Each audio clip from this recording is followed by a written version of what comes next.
बिस्मिल्लाहिर्रहमानिर्रहीम। हमारे पास 2004 का क्वेश्चन जिसका ए पार्ट हमने अभी सॉल्व किया था, उसका बी पार्ट अब हम सॉल्व करने जा रहे हैं। और मैं क्वेश्चन को रीड कर रहा हूँ, एक नज़र देख लीजिए। कहता है, Mehran company limited completed the following transactions. Issued 15,000 shares of ₹10 each, premium ₹2 each for cash. तो यहाँ पर हम ट्रांजेक्शन को पास कर लेते हैं। Number 1, cash debit, share capital credit. अच्छा, कैश के अंदर 15,000 मल्टीप्लाई बाय 12, क्योंकि आपके पास 10 रुपये तो शेयर की कीमत, 2 रुपये प्रीमियम है। इसी तरह शेयर कैपिटल है आपका 15,000 मल्टीप्लाई बाय 10, और 2 रुपये देखकर मुझे पहले ही टाइम में अंदाज़ा हो रहा है कि ये हमारा शेयर प्रीमियम मौजूद है यहाँ पर, तो ले लेते हैं हम इसे शेयर प्रीमियम। और सवाल में भी वो कह रहा है ये बात, 15,000 मल्टीप्लाई बाय 2, तो ये हो जाएगा 150,000 और ये हो जाएगा 30 और 180,000। नरेशन आ जाएगी, issued 15,000 shares at the rate 10 each at 12 per share। Number 2 में वो आपसे कहता है, purchase building worth ₹6 lakh and issue 61,000 shares of ₹10 each. आपने बिल्डिंग परचेज की है तो बिल्डिंग डेबिट हो जाएगी। बिल्डिंग आपने खरीदी है 6 लाख रुपए की, तो आप ले लें यहाँ पर 6 लाख, और 61,000 शेयर्स इशू किए हैं आपने, तो 61,000 शेयर्स आपने दिए हैं, तो यहाँ ले लेंगे हम शेयर कैपिटल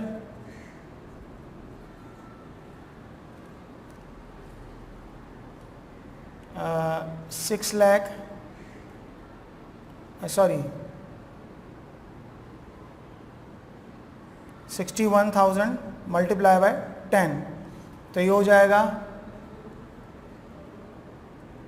610,000। तो यहाँ पर 10,000 का फ़र्क है, ये 10,000 रुपये आ जाएंगे शेयर डिस्काउंट।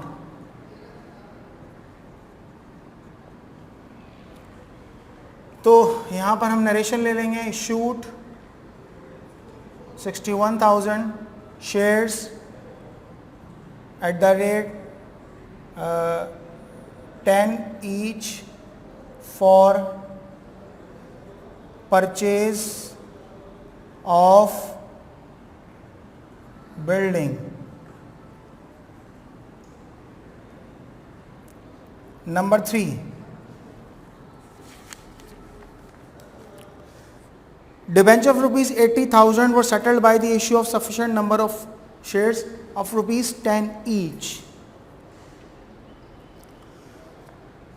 इस पर्टिकुलर ट्रांजैक्शन को पहले समझ लेते हैं कि वो हमसे क्या कह रहा है। कहते हैं कि डिबेंचर आपने कभी पहले खरीदे थे, तो आज उन डिबेंचर की रीपेमेंट हो रही है आपको। कंपनी क्या कर रही है, अब इस बात को थोड़ा समझे। जब आपने पहले डिबेंचर खरीदे होंगे तो उस वक्त आपने एंट्री पास करी होगी कैश डेबिट और डिबेंचर पेएबल क्रेडिट बाय 80,000। आज ये लायबिलिटी खत्म होने जा रही है। वो कह रहा है कि settled bye sufficient number of shares.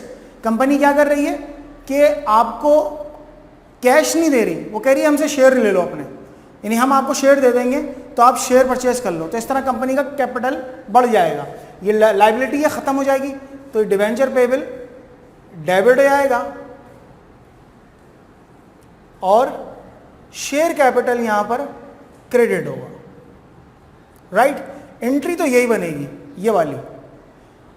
ये सिर्फ समझाने के लिए थी, दरअसल एंट्री ये बनेगी क्योंकि लायबिलिटी खत्म हो रही है आपकी। अब अमाउंट क्या आएगी, यहां पर एंट्री पास करते तो फिर मैं आपको इस बात को क्लियर करता हूं। डिबेंचर पेएबल डेबिट हो जाएगा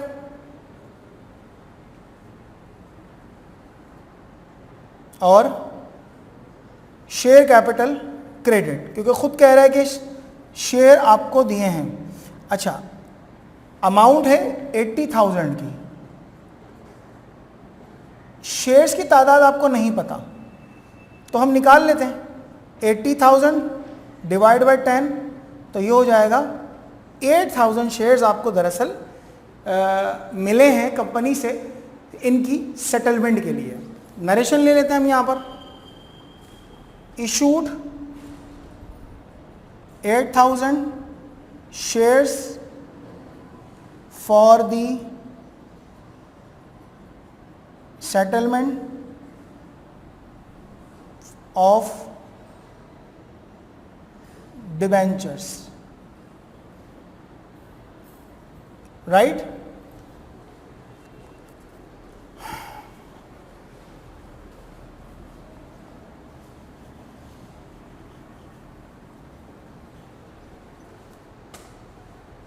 और थोड़ा सा हम आगे बढ़ते हैं, कहते हैं purchase 4 computers of rupees 60,000 each bye issuing sufficient number of shares of rupees 10 each, the market price of the share is rupees 12। देखिए वो आपसे कहता है कि आपने 4 कंप्यूटर खरीदे हैं, 4 कंप्यूटर खरीदे हैं, 60,000 का एक है, ठीक है, तो 2,40,000 की अमाउंट आ गई, राइट, 240,000 की अमाउंट आ गई। अब वो आपसे ही कहता है कि मार्केट प्राइस जो है वो शेयर की 12 रुपये है, मार्केट प्राइस शेयर की 12 रुपये है। अगर आप इसको 12 से डिवाइड कर दें तो ये 2, इसका मतलब ये है कि 20,000 शेयर्स आपने इशू किए हैं परचेज पर, ठीक है। तो हम इस एंट्री को यहाँ पर बना लेते हैं।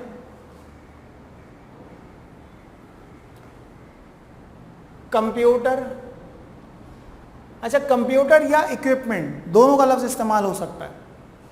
कंप्यूटर डेबिट और ब्रैकेट ओपन कर लेंगे, 60,000 मल्टीप्लाई बाय 4, 240,000 डिवाइडेड बाय 12, तो ये हो जाएगा 20,000। और शेयर कैपिटल क्रेडिट, अब देखें 20,000 अगर यहाँ पर मौजूद है, आपने 240,000 के खरीदे तो पहले तो 240,000 यहाँ पर लिख लीजिए, ठीक है। 60,000 का एक है, 4 खरीदे 2,40,000 के, वो कॉस्ट यहाँ ले ली। शेयर निकालने थे, क्वांटिटी निकालनी थी, तो ये बात हमने पहले पे सीखी हुई है कि जो मार्केट प्राइस होती है हमेशा उस मार्केट प्राइस से डिवाइड कर दिया जाता है, तो नंबर ऑफ शेयर्स की क्वांटिटी निकल आती है। हमने वही काम करा था, 20,000 को 10 से कर देंगे तो ये आ जाएगा 2 लाख। इसका मतलब इंटर डिसबैलेंस है तो 40,000 यहीं पर आएगा, ये कहलाएगा शेयर प्रीमियम, ठीक है। तो इस तरह हमारे पास कंप्यूटर्स की कॉस्ट भी निकल के आई और सफिशिएंट नंबर ऑफ शेयर्स भी निकले। 4 कंप्यूटर, 60,000 का एक, total cost 2,40,000।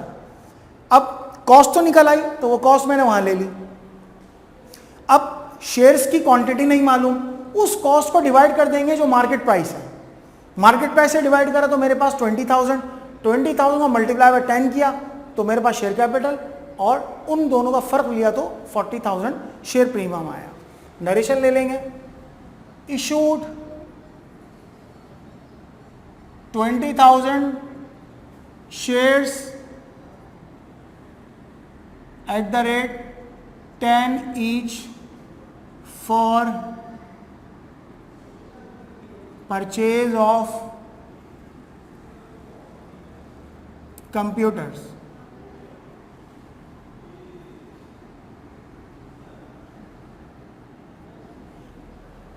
Number 5, company issued 2,000 debenture of rupees 100 each at 96, repayable at 103 after 5 years। देखें कंपनी जो इशू कर रही है 96 पर इशू कर रही है और 103 पर रीपे कर रही है, यानी डिस्काउंट पे इशू कर रही है, प्रीमियम पर पे कर रही है। तो ये वही लॉस वाली एंट्री है हमारे पास, एक तरह से 5 अकाउंट जिसमें इस्तेमाल होंगे। तो हम सबसे पहले ले लेते हैं कैश डेबिट और ये आ जाएगा 2000 मल्टीप्लाई बाय 96। अब देखिए 96 इसका मतलब मजीद 4 डिस्काउंट है आपका, तो मैं यहाँ पर ले लेंगे डिस्काउंट और डिबेंचर 2000 मल्टीप्लाई बाय 4। अब डिबेंचर पेबल आ जाएगा, क्योंकि ये लायबिलिटी तो आपको लाजमन अदा करनी ही करनी है और ये हमेशा पार वैल्यू से लिखा जाता है। यहां तक तो बात आई कि जब इशुएंस वाला सिलसिला है, रीपे करना है आपको कितने पे, 103 पर, तो यहां पर उस मुनासबत से एक अकाउंट यूज होगा, प्रीमियम ऑन रिडीम्शन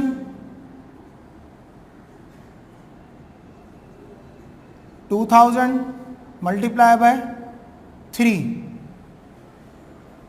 जो प्रीमियम ऑन रिडीम्शन तो उसके अगेंस्ट में उसके साथ अकाउंट आता है लॉस ऑन डिबेंचर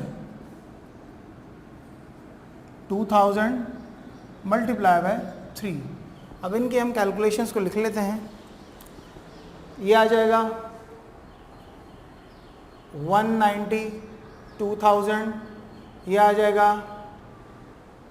8000 और ये हो जाएगा 6000, ये आ जाएगा 2 लाख और ये आ जाएगा 6000। नरेशन आ जाएगी issued 2000 debentures at the rate 96 each, repayable at rupees 103। Students यहाँ पर ये क्वेश्चन कंप्लीट हुआ। इनफैक्ट ये ए और बी पार्ट के अंदर भी कॉम्प्रिहेंसिव क्वेश्चन और बड़े अच्छे अंदाज के सवाल थे कि जिसमें आपको ये डिबेंचर पेबल यानी जो जिसके ज़रिए आप शेयर्स के ज़रिए सेटलमेंट हुई, ये वाली ट्रांजैक्शन एक आई। इसी तरह 1-2 ट्रांजैक्शन और भी थी मुस्तकिल बुनियादों पर जो बार बार रिपीटेशन भी हो रही है कुछ ट्रांजैक्शन की और कुछ ट्रांजैक्शन जो है वो डिफरेंट आ रही हैं। तो इसलिए हमें इस बात को समझना बेहद ज़रूरी होता है कि जो मुख्तलिफ़ चीज़ें हैं या जो डिफरेंट चीज़ें हैं उनको कैसे अंडरस्टैंड किया जाए, क्योंकि इम्तिहान के अंदर लाजमन इसी अंदाज के सवाल आएंगे या फिर कुछ और नया इम्तिहान के अंदर आ सकता है। तो उसी लिहाज से हमें प्रिपरेशन करनी है। इंशाल्लाह अगले वीडियो के अंदर हम अगले क्वेश्चन के साथ आएंगे। अस्सलाम वालेकुम।